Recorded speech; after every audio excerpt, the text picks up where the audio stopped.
by asking Alexa or Google Home, open VTRN Sports Lynchburg. Now, take the fast lane through the topics that matter across the Commonwealth. This is the Fast Lane with Ed Lane.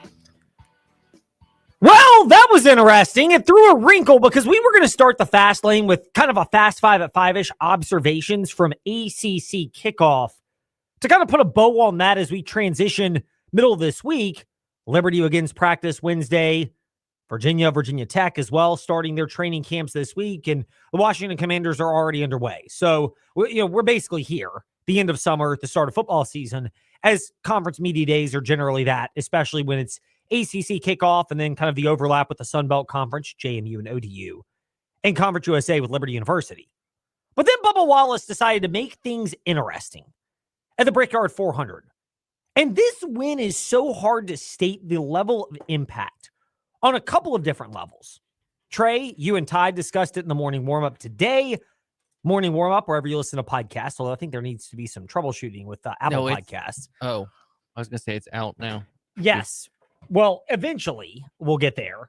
But the other thing, and I did actually listen to that part live today, but the other thing of this is there's so many levels on which this is significant. There's the whole racial component with Bubba Wallace. Let's be real. There are people that don't like him because he's a black driver in NASCAR. Although I think he's, even prior to the win, more than earned the right to be in a ride. I mean, if you're going to criticize Wallace for a ride, can we criticize Ty Dillon? Can we criticize Austin Dillon?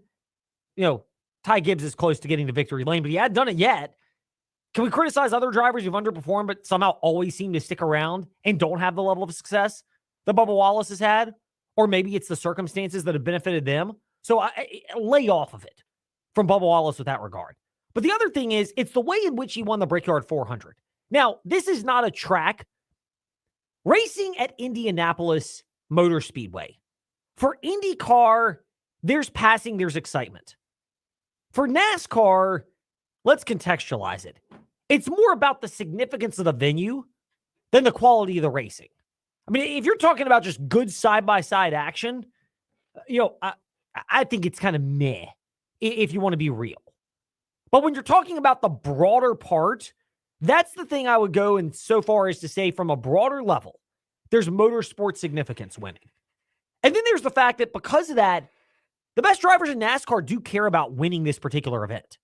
Denny Hamlin had one of the best cars all day. Chase Briscoe, who's his teammate that's gotten red hot, had some thoughts on that with Ryan McGee Friday in the Fast Lane, Ed Lane, wherever you listen to podcasts, including Facebook Live and YouTube, for that full chat. A lot of great topics covered there. But Chase Briscoe had a chance early in the race. Christopher Bell was there. Ty Gibbs, I don't think would have won, but he had a top 10 caliber car, but kind of got shuffled to the back on some aggressive pit cycle sequences. He could have afforded to do that late, kind of roll the dice and see if it worked. It did not. But because Ty Dillon was a couple laps down, Ty Gibbs was able to still take home the ridiculous in-season NASCAR tournament, which... Anticlimactic finish. It not only, Ty Gibbs was just stay on the lead lap and don't wreck. Finish. No, Ty Gibbs was just don't wreck and finish, and he wins because he could have lost the lap. Lost 2 laps. Actually, he could have wrecked during overtime, and I think he would have won. He would have.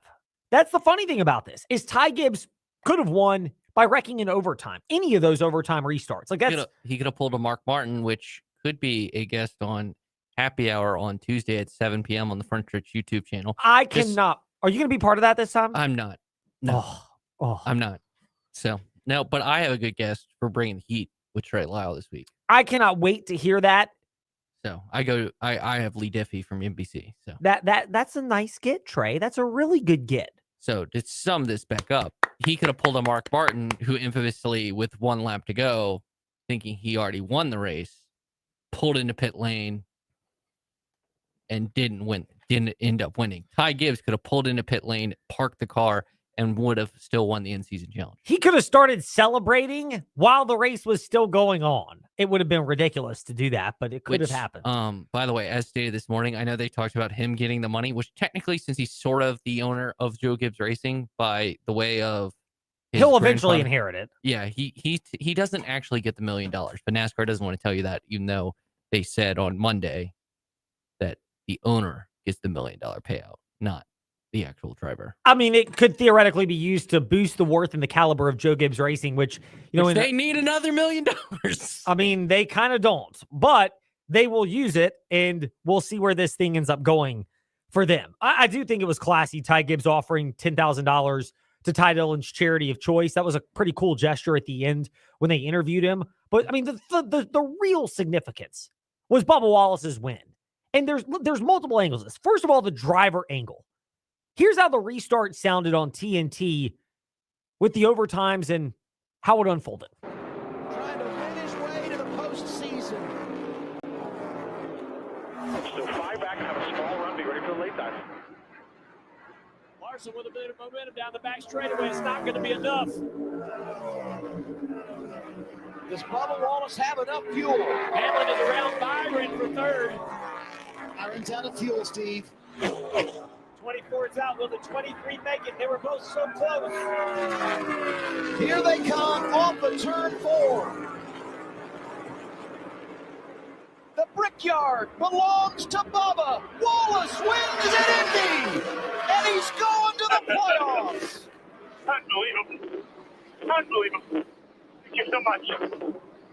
You can even hear the emotion in Bubba Wallace's voice at the tail end of the call on TNT. I thought they did a real good job setting the scene for Bubba Wallace's victory and then letting it unfold with the crew chief to driver interaction, although it was more Bubba Wallace talking than his crew. But you got to experience that emotion. He held off Kyle Larson, Trey, on multiple restarts. To quote your guy. Not 1, not 2, not 3. Well, it wasn't 3, but it was 2 restarts yesterday. And that was the most impressive part about Bubba Wallace. Like, he had to do it while pinching fuel. Doing all the fuel. If you've ever driven, by the way, to a gas station, you might know, that I've rim rided it on empty before. So I would maybe speak from experience with this. Cheapo that I am, trying to get to the cheapest gas destination. And it's summertime, but you don't care. You want to get to the gas station, so you roll the windows up, you turn off the AC, you do all the little tricks. You don't accelerate going up the hill. You just keep it in the same RPM so the gas doesn't get poured in. Like, you're doing all those little things. Now imagine the pressure is greater because, running out of gas on the side of 460 or 29 is kind of embarrassing. It might be a safety hazard if it's in the wrong spot.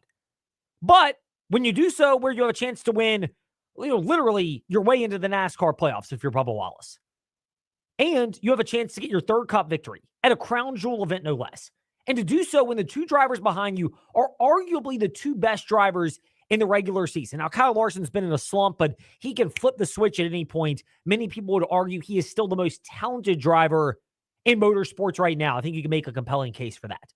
Denny Hamlin's been the most consistently good, dominant driver throughout the NASCAR Cup Series season. I know he's not technically leading the point standings, but give me Denny Hamlin over Chase Elliott to this point.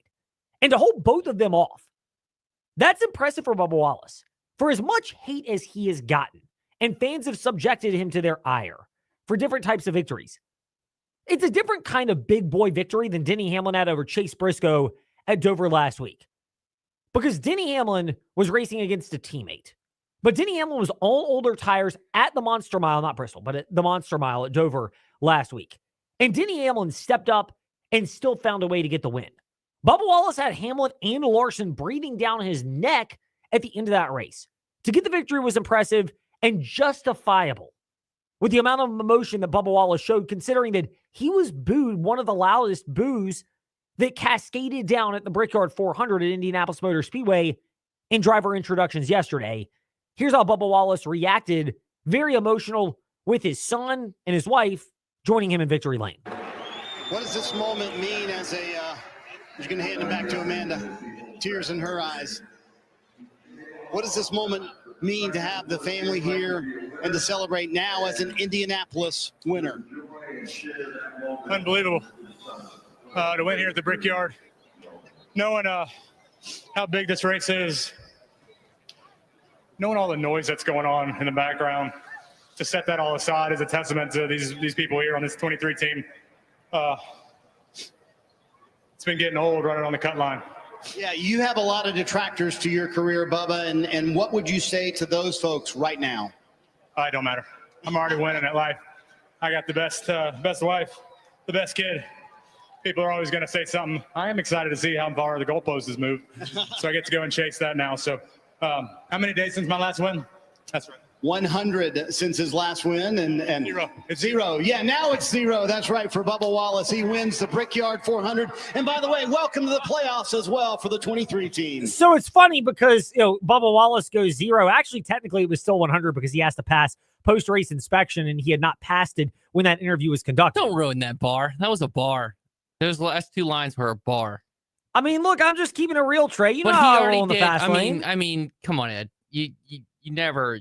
You can't ruin a good line. That was a great line. You'd be like 0 because we haven't passed post race inspection. Granted, he should still say 0 because race car drivers are deny. I mean, let's look at good old Austin Hill. He deny, even though the gloves don't lie. Yeah, I mean, see how I rhyme there? Well, I'm back, man. Trey, you are getting back into your groove after being out for vacation. I was out at the ACC kickoff, so still trying to be somewhat work productive in Charlotte last week. More on that. 525, Jerry Ratcliffe and David Cunningham, guests 2 and 3 in covering the Commonwealth. By the way, quick programming note in the fast lane. John Manson from AsiraRed.com is not going to join us in covering the Commonwealth today because we go through these a little bit faster than we normally do, and we'd like to allot more time for our chats with John Manson. We're going to try to do that tomorrow. It may get moved to Wednesday or Thursday. We're kind of juggling the scheduling act right here with Jamie Chadwell, trying to get a hold of him before practice begins for the Liberty Flames and do something where we can do it with him as well. So we got a lot on our plate, but normally that's kind of be the routine. We may, when the season gets going, we'll cycle out of the Lynchburg Hillcats and we'll probably cycle in somebody else for Liberty, Nick Pierce, Alan York, Jason Porter, any of those great Liberty Flames broadcasters. Matt Warner would be welcome. I know Emily Austin's great, but she's getting ready to be a mom for the first time. Congratulations to her. So that will be a little bit less likely, at least in the early going of the upcoming 2025-2026 season. But wanted to explain that. But anyway, the win for Bubba Wallace, when you consider the amount of expectations that have been placed on him, the fact that Dale Jr. fans are going to hate this, although Dale Jr. and Bubba Wallace are pretty tight, ironically. Dale Sr. fans who love Dale Jr. because he's Dale Jr. and has the name Dale Earnhardt attached to him, they'll hate this as well. But Dale Earnhardt Jr. got a longer leash than other drivers, despite the fact that he was a little bit immature, admittedly, during his racing career. Casey Kane, like Dale Jr., not to the same degree. Nobody did the junior degree. But Casey Kane brought sponsorship, got a longer leash. Danica Patrick was not as good as Bubba Wallace, but she got a longer leash. Bubba Wallace has gotten a longer leash because he brings sponsorship, and here's a novel concept, kind of important in a sport where they are moving billboards. Like, let's keep this in mind. They've been moving billboards since largely the inception of NASCAR, certainly the last 50 years. So Bubba Wallace has gotten a longer leash because of that. But people have criticized him. He kind of stood out for NASCAR during the whole Black Lives Matters movement in 2020. Certainly the banning of the Confederate flag, which again, I think is a positive for NASCAR. Ratings have been largely flat over the last 6-7 years, so it has not had that big of an impact. I understand there are fans that have been turned off by that, but the flip side is you've opened the door to newer, younger fans, and NASCAR has needed to find a way to cultivate that so it's not just the older generation. You may lose some of those, but you're going to lose some anyway when they pass away. You need younger fans coming into the sport. NASCAR, I don't think has the sleekness of Formula One, but it certainly has more accessibility, and Bubba Wallace has been part of that for NASCAR. And by and large, he's regarded as a really good guy. I will call him the master, or president of the Redneck Riviera, Mike Neff, has nothing but glowing things to say about Bubba Wallace. And Neff is as big of a redneck as that gets. I love Neff to death. Am I wrong, Trey? I mean, look, you know him. Am I wrong? As someone who's had to spend the last couple of Sundays watching races with him, I love Mike Neff. I just want to preface that. But he did say, and I quote, "I'd rather hear Jamie Little than Lee Diffie on a NASCAR broadcast as a play-by-play announcer." And yeah, that's all I'll say. I'll just leave that out in the ether. If you're a NASCAR fan, you know. He'd rather see Jamie Little than Lee Diffie on a broadcast for play-by-play. For play-by-play. Because he doesn't want a Brit calling NASCAR. Lee Diffie is not a Brit. He doesn't want a foreigner. I could care less about that. I agree. I just want to point out you made he's a get off my lawn guy. You made he writes grumpy old man every week on the stream. Yes, when he joins us. You made an assertion a what if statement, your hypothesis, and I gave you the data to back it up. I greatly appreciate that, That was Trey. our mini science experiment right here on the Fast. It may not have gone perfectly, but it did not nuke us in the face. So at least we're okay in that regard. But, you factor in everything else. The lawsuit, the Bubba Wallace's team, 2311 Racing. And I hope Michael Jordan and Denny Hamlin stick around as owners. I know NASCAR is miffed at the whole lawsuit that's happened. I'd like to see, I don't like how it unfolded where NASCAR gave them like a 12-hour notice. It's like something your dad would try to do to you. And when you're a kid under his roof, it's okay. But my dad's tried that type of stuff when we were older, and thank God he's learned from it. But they were not his finer moments in life. I've had plenty of not fine moments myself. Just to get my usher on for a moment. So we all go there. But for NASCAR to have Bubba Wallace get a victory the way he did at this event, this is not Derek Cope winning the 91 Daytona 500 because 25 drivers crashed out and he managed to get the victory.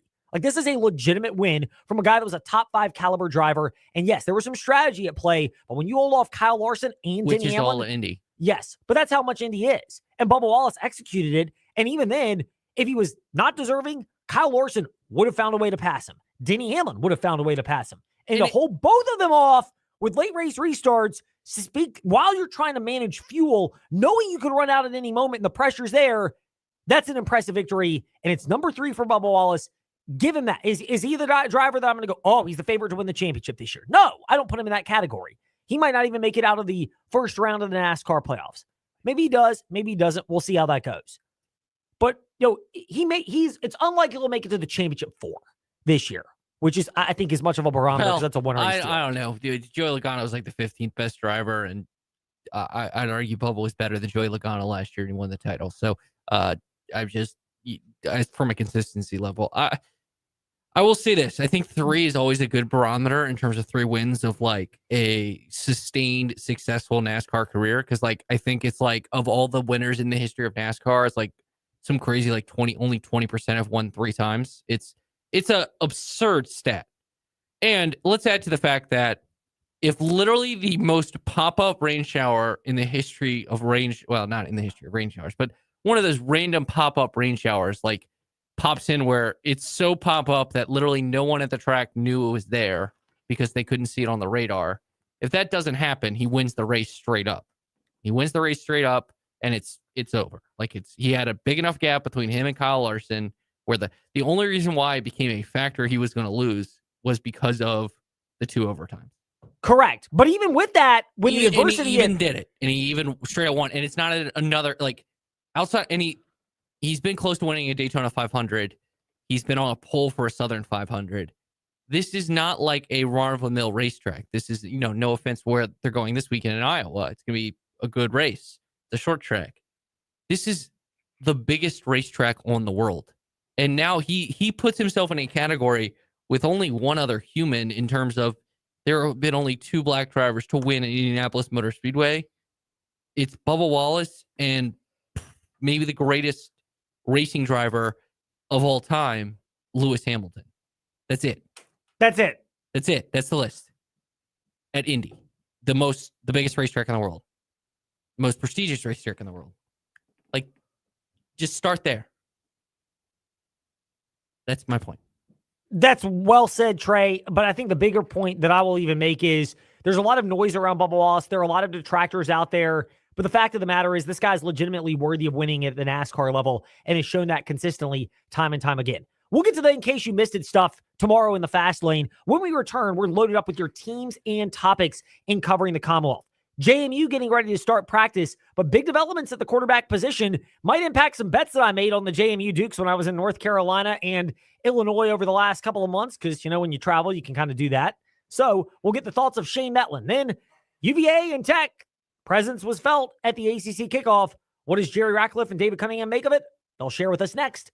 This is the Fast Lane on the VTRN Sports app, and ask that smart speaker, open VTRN Sports.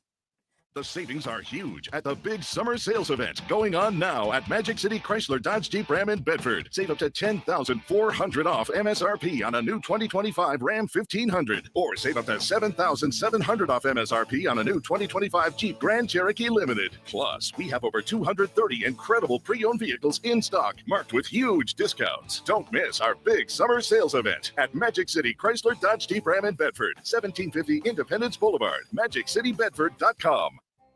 Warm weather means traveling. Hi, I'm Randy Trost from Trost Law with a couple of safety reminders. Always wear your seatbelt. Don't drive distracted or impaired. And remember, it's better to safely arrive a little later than being in an auto accident. Those things can make a big difference between a fun family trip or a painful alternative. At Trost Law, I hope you never need our services, but if you do, we're here to help you at 777-HURT or trostlaw.com.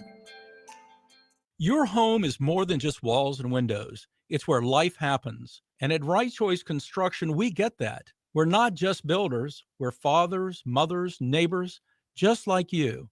And every nail and every beam reflects our commitment to creating a place you're proud to live in. With Right Choice Construction, you're choosing a team that's been perfecting the art of building for years. So build with us. Build with experience. Build with quality. Build with Right Choice.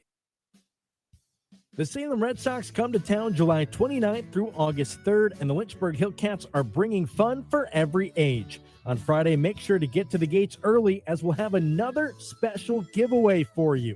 Saturday will feature our Military Appreciation Night with post-game fireworks. Then on Sunday, bring the kids for a meet and greet with everyone's favorite healer, Bluey. Get your tickets today at lynchburg-hillcats.com. Gorgeous blue waters, friendly people, the most beautiful island in the world. Getting to the Caribbean is hard, but experiencing it is easy at the Caribbean Jerk Pot. Oh yeah, come enjoy the best taste of the Caribbean with simples like jerk chicken and oxtail, authentic season, hot, mild, spicy as you like. You can order from 1 to 7 p.m. weekdays on DoorDash or Grubhub, or browse the full menu at CaribbeanJerkPot.com and call us to spice up your private event at 434-426-4047. We'll come and bring the Caribbean taste to you. Thank you for listening to VTRN Sports. As an appreciation, we're ready to reward one lucky listener each month with a $100 gift card to InsaneRadioDeals.com. It's simple. Take a photo of how you're listening to your favorite station, then send it to us at info@VirginiaTalkRadioNetwork.com, or tag us on Facebook, Twitter, or send us a DM, and you're entered to win. Winner will be announced on the first business day of the following month. Head to Lynchburg-Hillcats.com to lock in your tickets for the Lynchburg Hillcats this season. Now here's VTRN Sports. Hi, this is Zach Mackey, the voice of Virginia Tech men's basketball. You're listening to The Fast Lane with Ed Lane and Trey Lyle. Join the chat at Trey Lyle VT and Fast Lane Ed Lane on Facebook, Twitter, YouTube, and Instagram. I mean, you could call it selfish as we welcome you back into the Fast Lane, but this news does impact you if you're a JMU Dukes fan, which is where we begin part one of covering the Commonwealth.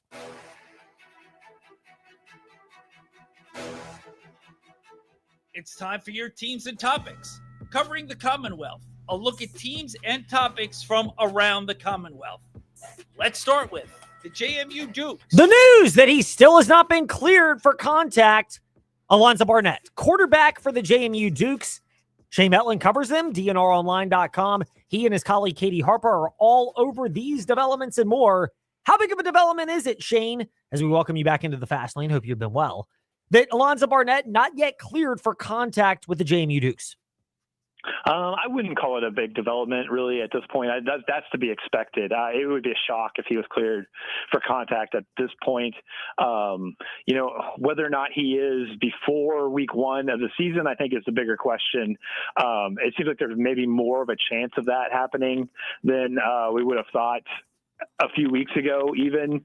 But, I mean, Bob Chesney said he's probably going to play this year at some point. I don't know whether that's right at the start of the season or not.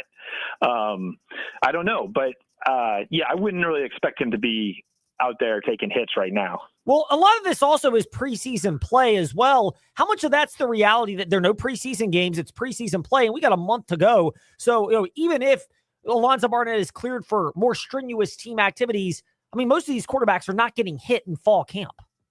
Yeah, I mean, I think that's probably the case. How much they, open it up to the kind of things that would be the normal prep for week one, that's going to be the question. Yeah, he's not going to be taking a lot of hits regardless.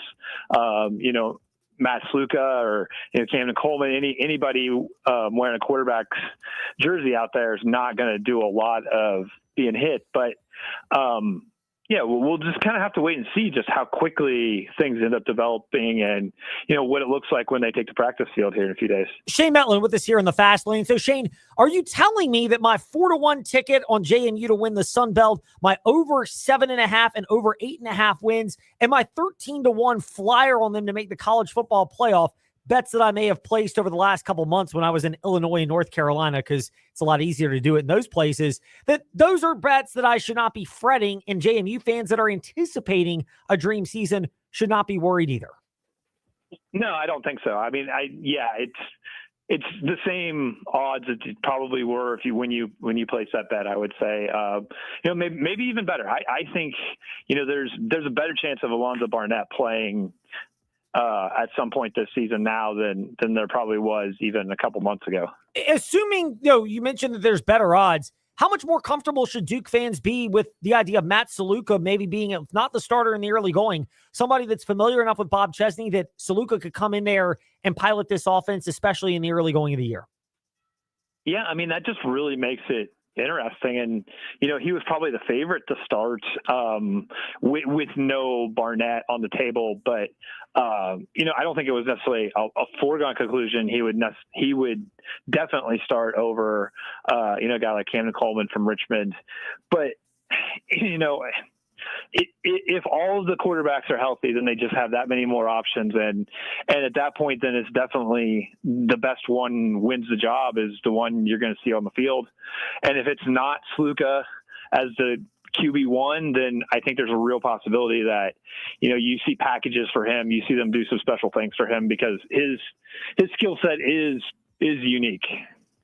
Shane Mettlen with us here in the Fast Lane. Shane, a pleasure to chat with you today. We'll have more camp observations as it gets going. In the meantime, thank you for your time today here in the Fast Lane and selfishly warming my heart that, my money may not be wasted, at least not at this point, on the idea of the Dukes having a real strong season. All right. Thanks for having me. Now to UVA. With JerryRatcliffe.com founder and contributor, Jerry Hootie Ratcliffe. Hootie, great to be speaking with you. The Virginia Cavaliers down in Charlotte for the ACC kickoff. The biggest observation you had about the tone and demeanor going into what many believe to be a higher pressure season, both year 4 for Tony Elliott and the financial commitment made to football. What is that for you? The biggest observation you gleaned from Charlotte?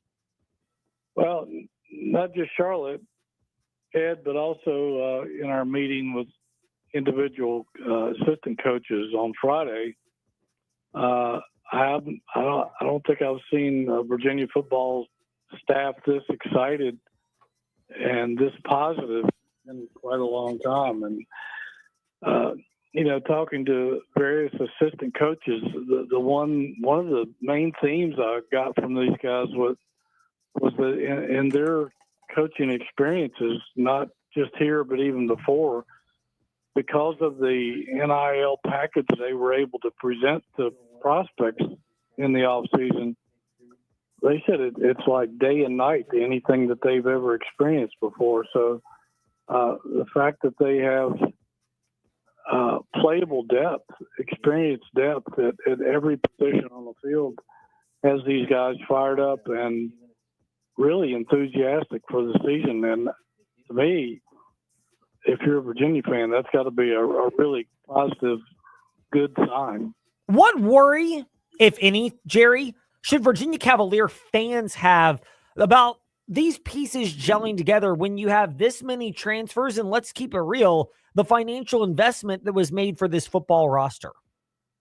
Yeah, I think that's his biggest challenge in training camp, Ed, is to put all these pieces together to where they're one functioning machine. And we saw what can happen in that circumstance last year at Florida State when they were coming off a great season, but replenished their roster from the transfer portal, and it just didn't work out. Those guys had no chemistry. They didn't seem to trust each other. They had so many ridiculous breakdowns, lack of communication. So I think that's the one thing they have to safeguard against in training camp. And I think each coach would agree to that, you know, they've got to work extra hard just to make sure these guys are all on the same page.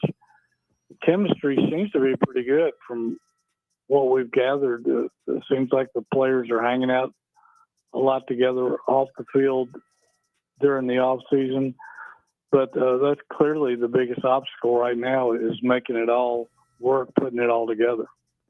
JerryRatcliffe.com founder and contributor Jerry Hootie Ratcliffe. Hootie, we'll wrap it up on this. You have a great write-up on the Athlon comments that were made about the Virginia Cavaliers coaching staff. They were not glowing, to say the least. You on board with that? Is it a little bit harsh? Is it a lot harsh? How do you view the fact that there were some comments from anonymous ACC coaches that don't exactly inspire a lot of faith in Tony Elliott, that even with the investment in this year's roster, it'll pay off? Yeah, I mean, you're right. There were some rather low blows there, but you can't say that they weren't deserved because of some of the things they said were blatantly true about being sloppy and breaking down in critical moments and offense not living up to the reputation. Some of the other things were perhaps a little less fair, but I think there are points of concern for the fan base, and I think that's why we've witnessed a lot of apathy surrounding the program the last couple of years, is because there have been some breakdowns and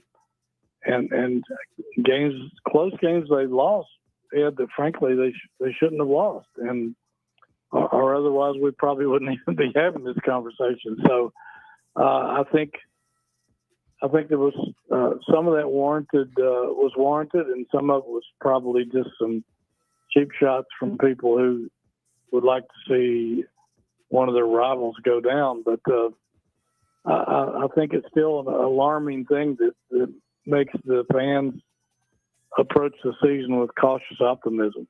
Hootie, always great to chat with you in the fast lane. Thank you for your perspective and insight. There are more great nuggets on baseball and men's basketball and some other sports at UVA in your scatter shooting piece at JerryRatcliffe.com. It's always a great read. We appreciate you discussing that and more today here in the fast lane.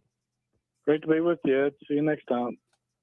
Now to the Virginia Tech Hokies. With David Cunningham, he's at the Real D Cunna on Twitter and Instagram, and TechSideline.com. David, good to chat with you in the fast lane. Great sharing a little bit of space for you on Radio Row, even if we were both left disappointed that Bill Belichick did not come by and talk to us.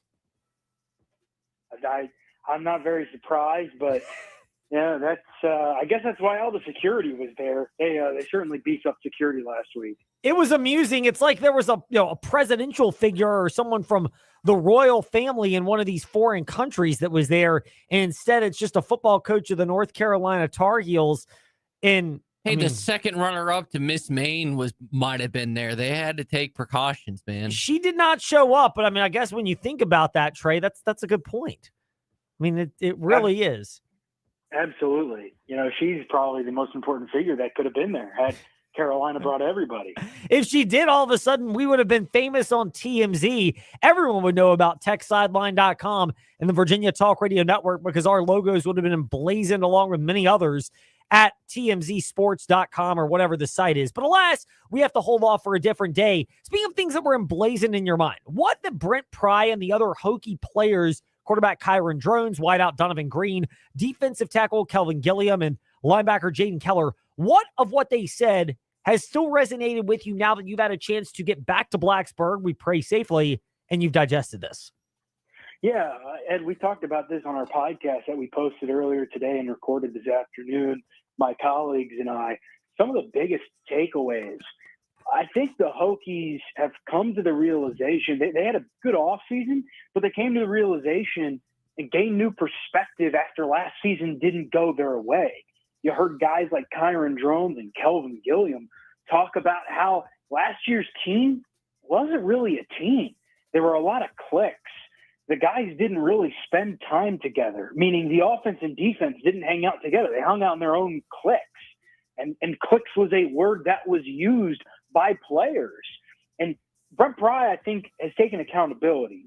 And the staff and the players, they've taken accountability. And they want to get this right. They want to fix things. But it's pretty eye-opening just to hear that. And then to hear guys like Kelvin Gilliam talk about, here's what we're doing to get better and to move past that. So we are better as a team. And Kyron Drone said it best. He said, we might not have as much talent, but we're going to be a better team this year. And he emphasized that. And Gilliam, I thought, made a great point. He said, talent only gets you so far. You can have all the talent in the world, but if you're not a team, it doesn't matter. So they're not very X's and O's, Ed, but still very interesting because that was a team last year for the Hokies, big talent and guys like Jalen Lane, who's now with the Commanders, guys that got drafted, and it didn't pan out. And what Drones and other guys said at ACC kickoff kind of detail a little bit of why that happened. To get my usher on for a moment, the podcast for TechSideline.com, the new TSL podcast dropped today, so I have not had a chance to listen to it. So you may have covered this with Chris Coleman and Andy Bitter and the rest of your crew that were down there in Blacksburg. Loved meeting Nick Brown and Carter Hill. Awesome young aspiring sports media professionals who have not been totally jaded like we might have been since we've been in this racket a little bit longer, David. But, you know, Chris Coleman did a piece on Stanton River Golden Eagle and now strength and conditioning coach at Tech, Jarrett Ferguson, a couple of months ago in the fast lane. To me, I got the impression he may have been the most significantly impactful addition to the Hokies when you include a new offensive coordinator, a new defensive coordinator, and a new offensive line coach as well. Is that an impression that you took away from Charlotte as well? Yeah, I think so. I think Sam Cephas, the defensive coordinator, I think he's going to have quite the impact. Hearing guys like Jaden Keller say, I really understand why we're doing stuff instead of just doing stuff, that was impactful. But yes, I agree. Ferguson, man, huge emphasis and big difference for the Hokies.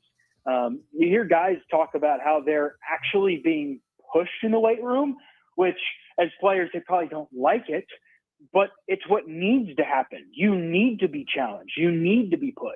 And that's what Jarrett Ferguson is doing. He is coming in and saying, look, I'm not here to be your friend. I am here to make you better. And I don't want you to want to come in. I want you to dread it, but I want you to get better. And that's the kind of mentality he's instilling in these players. Listening to a guy like Kelvin Gilliam talk about just the difference in the strength and conditioning then versus now, it's night and day, Ed. It's night and day. And I think that will show up late in Virginia Tech's games this season, places that Hokies lost tight games last year. If they're a little bit better conditioned in that fourth quarter, who knows how many different games go their way. Jarrett Ferguson certainly making his mark already. David Cunningham, the real D Cunna on Twitter and Instagram, and TechSideline.com with us here in the Fast Lane. David, great to be chatting with you in the Fast Lane. We'll wrap it up on this. Camp gets underway going forward in a couple of days from now. Will we start to see all the talk of a more unified team, a better conditioned team, a system on offense and defense that fits? Do you believe, from what we will see, which is not going to be a ton, that this will lead to a more gelled and cohesive Virginia Tech that inspires more confidence going into the South Carolina game than what might be termed the false confidence from the Vanderbilt opener last year? Yeah, I think so. I think a lot of people around the program might be quietly confident. I think you're already seeing the players and the staff be quietly confident already. Maybe not necessarily. I mean, think about what Price said last year at ACC kickoff. He essentially said that if we're not playing in Charlotte in the ACC kickoff in the ACC championship game in December, we're going to be disappointed. Well, they only won 6 games. I think they were way too cocky last year and missed their approach. And I think this year they might be pretty good, but you might not be able to tell because they're being very quiet and they're just kind of going with the flow and handling their business. And I'm not so sure that's a bad thing, Ed. I mean, they're going to be very quiet on the front of scheme. You're not going to know what Sam Cephas and Philip Montgomery, the 2 coordinators, are going to be rolling out because they don't want to give that away to South Carolina and Vanderbilt in weeks 1 and 2. But I think, we'll start to see and hear some more about this confidence in this team building. And Andy Bitter has a piece coming up this week about the team went down to an old Boy Scout camp, I believe, at Claytor Lake, and spent a day there. No phones, just strength and conditioning and test of wills, that kind of stuff. They're doing more team building activities this year, and I'm not exactly sure what the X's and O's are going to look like, but I can trust you that from everything we've heard, this is going to be a much more tight-knit unit. Trey gave the look that might have been visible at Fastlane, Ed Lane on VTR and Sports on Facebook Live and YouTube. Like, he might want to go to Claytor Lake for a Virginia Talk Radio Network team bonding day as well, David. Sure, I've been at that camp. For training exercises, not their type of training, but I've been at that camp before. Well, he's referring to. Thank you for planting that seed in our heads, David. We appreciate that, but more importantly, we appreciate the great work that you and your team do at techsideline.com. Looking forward to an enhanced partnership with you guys this coming football season, and we look forward to chatting again soon. Thanks again, Ed. Talk to you soon. David Cunningham, techsideline.com, with us here in the Fast Lane to wrap up part 1 of covering the Commonwealth. Part 2 will not feature John Manson from AsiaRed.com because we're going to try to have him on for longer stretches during the upcoming season. That way we don't feel as pressed for time. These are more quick hitters in the early portion to recap. And let's also keep it real here in the Fast Lane. Here's a shocker. For one more confession, but you don't need Miss Cleo to figure this out. Don't go blindly through life. Call me now for your free reading. But the good Lord willing, my season credential at Liberty University gets approved. I'll be at all the home football games there, plus covering plenty of away games as well. So that will often be the lead for our South Fast Lane on a Monday. We'll talk Tech, UVA, JMU as well as the Washington Commanders and NASCAR during the season. But so often I'll be at Liberty. So, we'll get a chance to get other experts from other venues on Monday, and then we can go in depth on the Flames later in the week. So just a little overview on that, which is why when we return in the Fast Lane, a different version of covering the Commonwealth, well, the same thing, just different guests. Commanders, Hillcats, NASCAR, when we return on the VTRN Sports app, and ask that smart speaker, open VTRN Sports. Savings are heating up, and so are the summer super deals at the Used Car Superstore on the Sheeler Motor Mile. You don't need super strength to get approved for credit. Sheeler owns the finance company. Getting approved for credit is super easy on the Motor Mile with financing options for every budget. Sheeler makes car buying easy with the hottest brands all in one location. Cars, trucks, vans, SUVs. Many have miles in the teens, remaining factory warranties, and some are even local one-owner vehicles. Over 900 used vehicles in stock now and ready to move. More than any other dealer in the area, plus exceptional service, selection, and savings. Need some summer spending cash? Sheeler will buy your vehicle even if you don't buy from us. Plus super money for your trade. Volume selling means volume pricing, and we've got the volume with over 900 used vehicles in stock now. No games, no gimmicks, just summer super deals at the Used Car Superstore on the Sheeler Motor Mile, your premier used car dealer, locally owned for over 50 years. ID1 exit 118C in Christiansburg. Call 866-SHEELER1. Always open at Sheeler.com. Have you looked at your home's exterior lately? Do you see faded siding, paint peeling, and wood rotting? Windows that are impossible to open and close, and gutters falling off? Call Collins Siding and Windows to transform your home's exterior and save you money on energy costs. Dreaming of a new porch or sunroom? Collins can do that too. Since 1989, Collins Siding and Windows has been transforming homes in Central Virginia. Roofs, windows, siding, gutters, porches, decks, and sunrooms. They can do it all. Call Collins Siding and Windows today, 434-525-6307. The thrill of Liberty Flames football returns this fall. Give it to us. There it is. Touchdown, Liberty. Be at Williams Stadium in Lynchburg when the Flames begin the chase for the Conference USA Championship. See all 6 home games, including a battle with in-state rival JMU on September 20th. Cross-conference games against New Mexico State, Delaware, Missouri State, and Kennesaw State. Season opener August 30th against Maine. Season tickets and full schedule at lufootball.com. Hey, small to medium business owners, if you're frustrated with slow IT support, high costs, or paying for services you just don't use, it's time for a change. Hi, I'm Colt with We Fix Stupid Computers. We provide reliable on-site and remote support tailored for businesses just like yours. And we go beyond just fixing problems. We empower your staff with real tech knowledge so they can work smarter every day. From repairs to training to full IT support, we save you time, stress, and money. Call We Fix Stupid Computers, 434-525-8590, where smart support meets real savings. Your next experience is awaiting you at InsaneRadioDeals.com. With summer heating up, these deals are only getting hotter. Check out great deals from Rise Up Climbing, 4-day passes to Floyd Fest 25 Aurora, Aquatrek Adventure Tri-Scuba classes, and much more. And of course, tickets to Lynchburg Hillcats, all at InsaneRadioDeals.com. Check out these deals before they run out. Summertime at InsaneRadioDeals.com. It's just heating up. Hi, this is Bill Roth, voice of Virginia Tech football. You're listening to The Fast Lane with Ed Lane and Trey Lyle.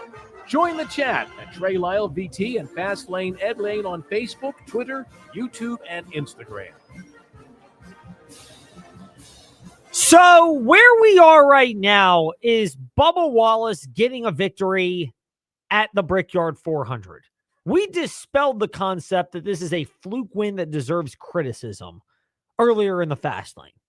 Not just because Bubba Wallace, like us, not a fan of Texas Motor Speedway. Way better than Texas. Yeah. Way better than Texas. As he once said after the first All-Star race at North Wilkesboro.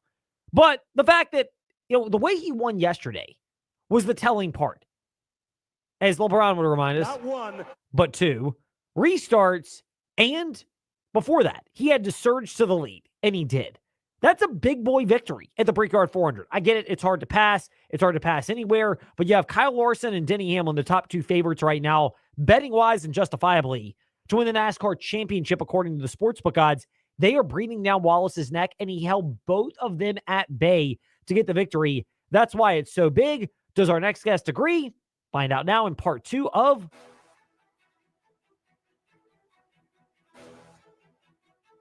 It's time for your teams and topics.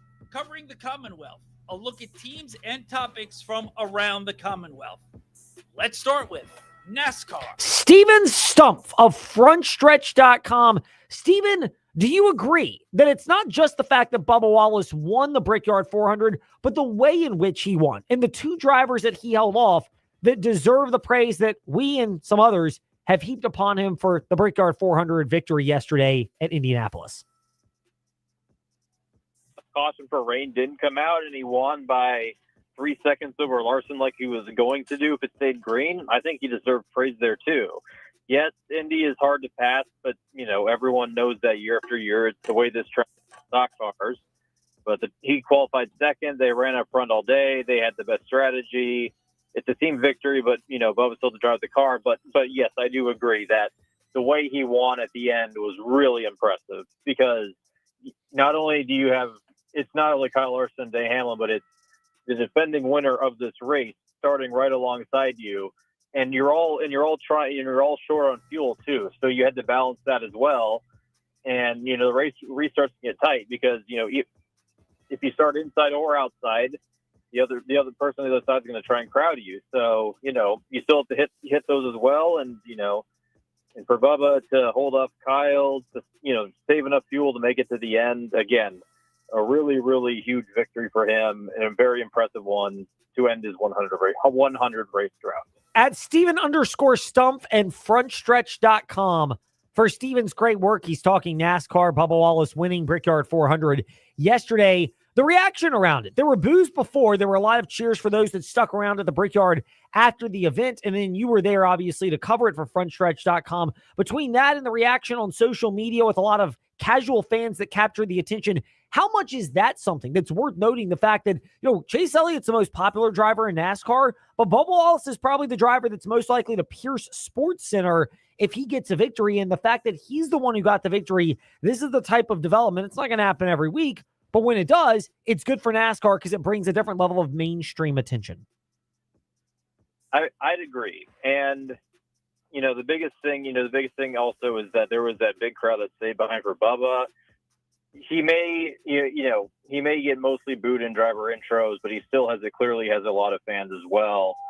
And, and I think, in terms of racing in all sports, it's better to be booed rather than just get no reaction, because, and I'd say the same for Denny too. Like, you want people cheering or booing. You want people to feel strongly about you, to have that opinion, because those are the people that sell the sport and make it go round.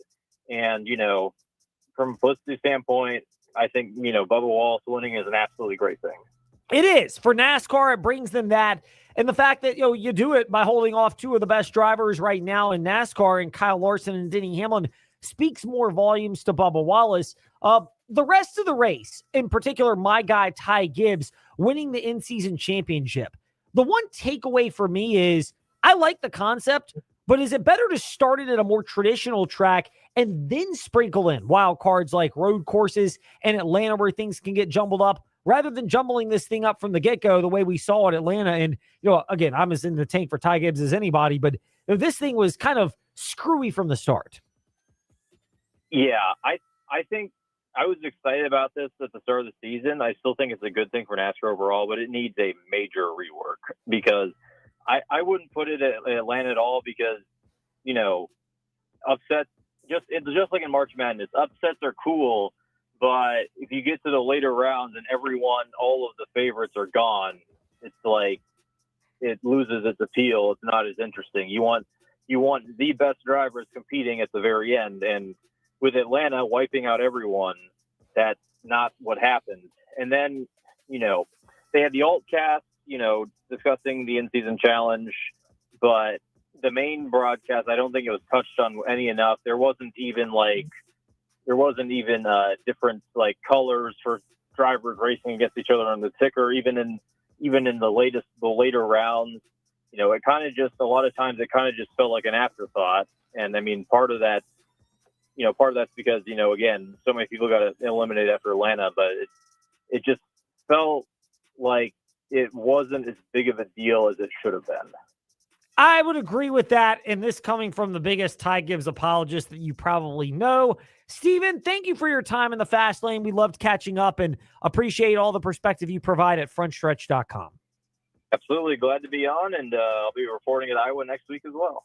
And we'll chat with them next Monday. We look forward to that as well. Now to. Well, just for you haters, left hand up the Commanders. I couldn't make my mind up whether I wanted that one or the shouldn't we the say song. left hand in Commanders? I mean, because that's what Terry McLaurin's doing. His left hand's not up catching balls. It's in his pockets because he's holding in for more money. Either that or he's got it out asking for more dollar bills. But either way, that's where we are right now. Seawall has been on the scene for Bowie TV Sports, and Madam President joins us now in the Fast Lane. Madam President, we're always glad when we can chat with you in the Fast Lane. You must be shocked that we're calling you as early as we are, first and foremost.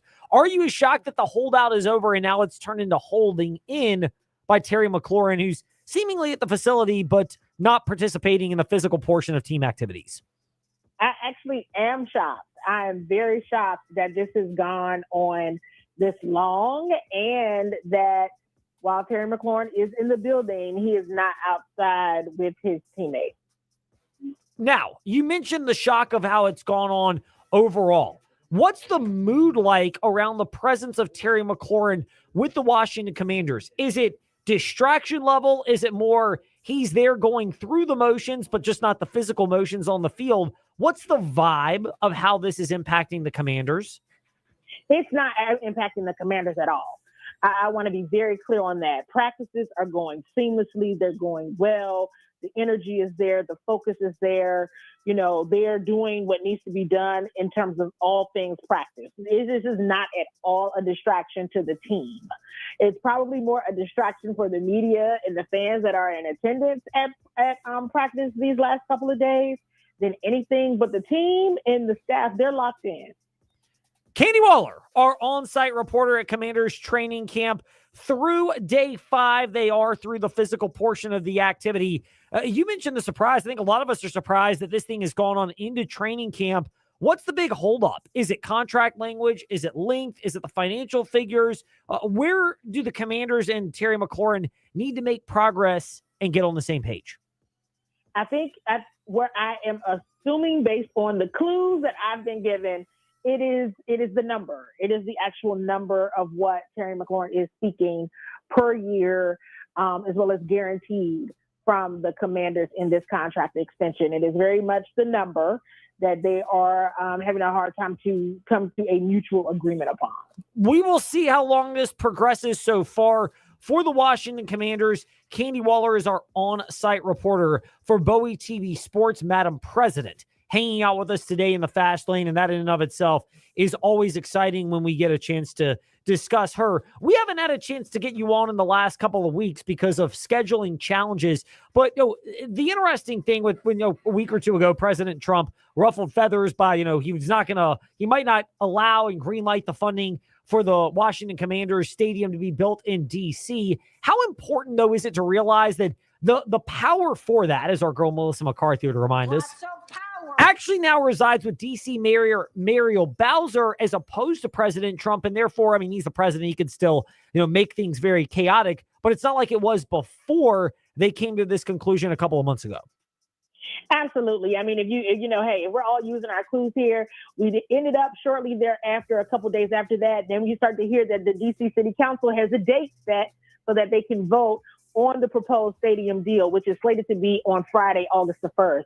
So you may see them go ahead and move this along because they don't want any type of holdup, because this could just potentially hold it up just from the perspective of noise, right? To your point, it's not doable per se, but that doesn't mean there isn't chaos around it or just a lot of conversation around it. That could just go ahead and make a whole another distraction for this football team that's actually focused on football.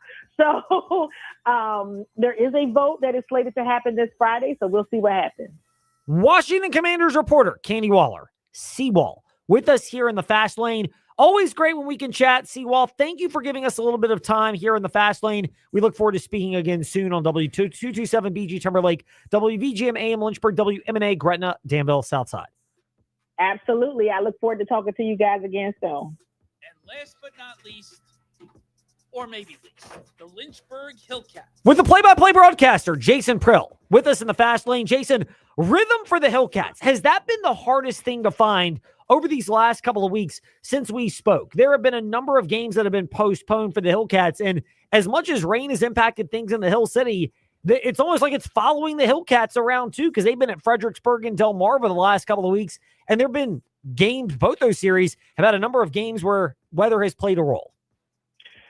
Yeah, I think rhythm has been a pretty big issue for the Hillcats, especially since coming back for the All-Star break. They lost a game in Fredericksburg. They just lost another game in Delmarva to rain. They'll have to make those up closer to the end of the season. So what was supposed to be a 9-game road trip ended up being a 7-game road trip over the course of 2 weeks, which is pretty crazy when you think about things. So, yeah, rhythm's been tough.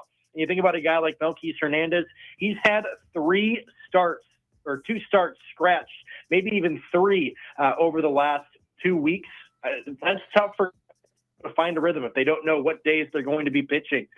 They plan for one day, they have to come out the next. So, yeah, rhythm's been tough.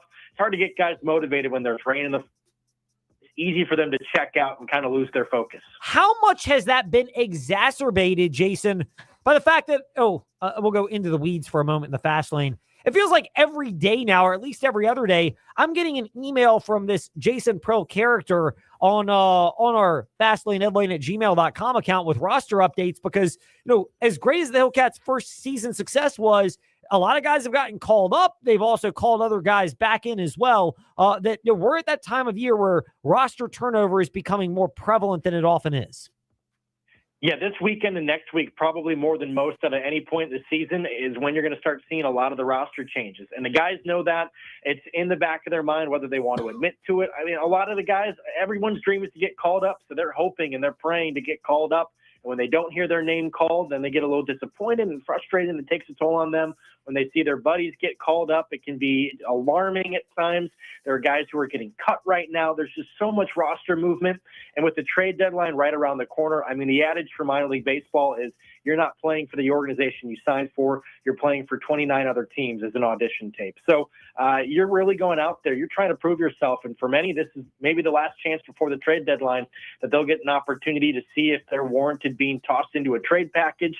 And who knows what Cleveland's going to decide to do. There may be guys that get shipped from Lynchburg somewhere else. You have the draft players that have just signed that are going to be negotiated all across the Cleveland minor league farm system. So there's so much up in the air in terms of roster construction right now. And it's really going to take another 2 weeks before that settles down and we start seeing what team is going to be pieced together for the postseason.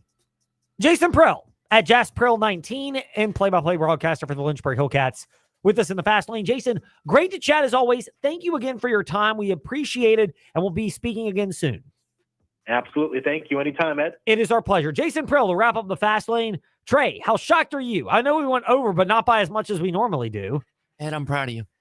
Well, a lot of it's because we're gonna, the funny thing is You we cut one guest out that we typically have. To be fair. and we usually go like 7 to 10 minutes with John Manson anyway, and now we have a chance to do that without the same pressures. Find out if it's tomorrow in the Fast Lane or if it's Jamie Chadwell. We don't know yet, but we'll figure that out. Fast Lane, Ed Lane, Facebook, Twitter, Instagram for updates. In the meantime, if you missed anything with us, check us out there in Fast Lane, Ed Lane, where you listen to podcasts, Facebook Live, YouTube, VTRN Sports, all the socials. We're back tomorrow, 5 to 6 p.m., real legit, on the VTRN Sports app. Now, on to Make It Rain from VSiN. Raphael.